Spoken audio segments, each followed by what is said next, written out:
এক স্বৈরাচার, এক দানব আমাদের হাজারো শহীদের রক্তের বিনিময়ে, জীবনের বিনিময়ে আমরা জুলাই 36-এ দেশ আবার স্বৈরাচার মুক্ত করেছি। পুনরায় আবার যদি এই পদ্ধতিতে 54 বছরের পদ্ধতিতে আবার নির্বাচন হয়, তাহলে আবারও আমাদেরকে আর এক স্বৈরাচার বিদায় করার জন্য আবার জীবন দিতে হবে, রক্ত দিতে হবে।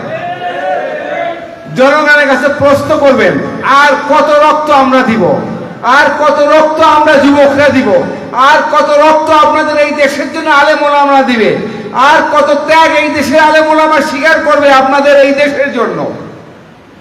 আর রক্ত আমরা দিতে পারবো না, আমরা শেষবারের মতো রক্ত দিয়েছি, এখন আসেন, আপনারাও আসেন, আর যেন রক্ত না দেওয়া লাগে এর জন্য একটা পিয়াজ পদ্ধতিতে আমরা নির্বাচন চাই, যেন আগামীতে আর কোনো স্বৈরাচার বাংলাদেশে না আসতে পারে, আর যেন আয়না ঘরের প্রবর্তক বাংলাদেশে না আসতে পারে, আর যেন কোনো খুনি বাংলাদেশে সৃষ্টি না হতে পারে, আর যেন কোনো অর্থ পাচারকারী বাংলাদেশে না সৃষ্টি হতে পারে।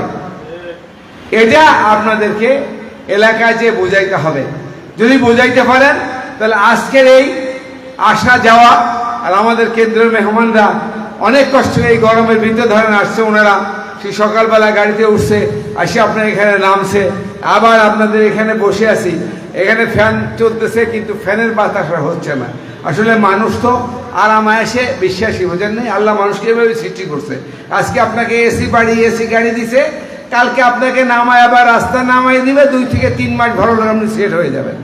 কালকে আবার একজনকে নিচের থেকে উঠে এসি বাড়ি গাড়িতে দিবে, তার অ্যাডজাস্ট করবেন, 2-3 মাসে দেখবেন ঠিক হয়ে যাবে। এরকম অবস্থা, যার জন্যই কেন্দ্রীয় নেতারা অনেক কষ্ট করে আসছে। আমি আশা করি ওনাদের বক্তব্য শুনবেন, আর ওনাদের এই কষ্টের মূল্যায়ন করবেন, নিজের জন্য কিছু করে যান। আপনারা আলেম ওলামা এলাকার মানুষ আছেন, আপনাদের তো এই বুঝ দেওয়ার মতো ক্ষমতা আমার নাই, কারণ আপনারা কুরআন হাদিস সম্বন্ধে, দ্বীন সম্বন্ধে আমার থেকে হাজারো গুণের অভিজ্ঞ মানুষ। কারণ আপনাদের প্রতি ঘরে ঘরে না হলেও প্রতি বাড়িতে 2-1 আলেম আছে এই হাটহাজারী এলাকায়, ফটিকছড়ি এলাকায়, আমি জানি এটা। অতএব আপনারা দ্বীন সম্বন্ধে, ইসলাম সম্বন্ধে, ইসলামী হুকুমত কেন কায়েম করতে হবে এইটা সম্বন্ধে আমার থেকে আপনারা অনেক ভালো জানেন। শেষ কথা হলো, রাসূলুল্লাহ সাল্লাল্লাহু আলাইহি ওয়াসাল্লামের জীবনে যা যা করে গেছে তা করার নামে পরিপূর্ণ মুসলমান। আপনি শুধু মিলাদ পড়বেন, কিয়াম করবেন, আর বছরে একবার আপনি জলসে জুলুস করবেন, 5 ওয়াক্ত নামাজ পড়বেন, নামাজে চলে যাবেন, জান্নাতে তো সোজা না। জান্নাতে যেতে হলে রাসূলুল্লাহ জীবনে পরিপূর্ণ করতে হবে, পরিপূর্ণ কাজটা করতে হবে। রাসূলুল্লাহ সাল্লাল্লাহু আলাইহি ওয়াসাল্লাম সহ রাষ্ট্র পরিচালনা করছেন, রাষ্ট্রীয় নায়ক ছিলেন, রাষ্ট্রের প্রধান ছিলেন, এই কথা জনগণকে বোঝাতে হবে। বুঝাইতে পারলেই সার্থকতা আসবে। যার জন্য আগামী দিন একটা কঠিন পরিস্থিতি সৃষ্টি হয়েছে। এই ফটিকছড়িতে এইরকম একটা অনুষ্ঠান করতে গেলে আপনাদের অনেকেরই অ্যারেস্ট হওয়া লাগতো। আপনাদেরকে এই 16 বছরে আপনাদেরকে থানার পারমিশন আনতে আনতে কত জায়গাতে দৌড়ানো লাগতো আল্লাহই ভালো জানে। সেটা থেকে আল্লাহ রাব্বুল আলামিন ফটিকছড়ি সহ সারা বাংলাদেশে মুক্ত করেছে। এই মুক্তির কারণটাকে, এই মুক্তির সময়টাকে আমাদের বাস্তবভাবে কাজে লাগাতে হবে, ইসলামের পক্ষে কাজে লাগাতে হবে। আমরা সবাই রাজি আছি তো ইনশাআল্লাহ?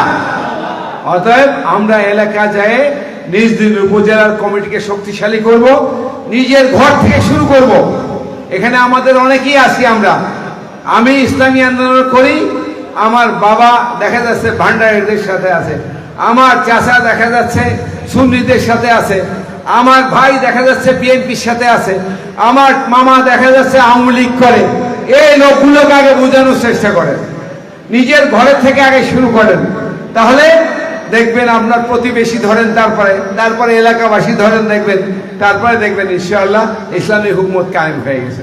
অতএব আমি আপনাদেরকে আবারও উদারত আহ্বান জানিয়ে আগামী নির্বাচন যেন আমরা নির্বাচন অত্যন্ত সন্নিকটে, আপনারা হয়তো মনে করতেছেন অনেক দিন এখনো বাকি আছে, না, অনেক দিন বাকি নেই, দেখতে দেখতে দিন শেষ হয়ে যাবে।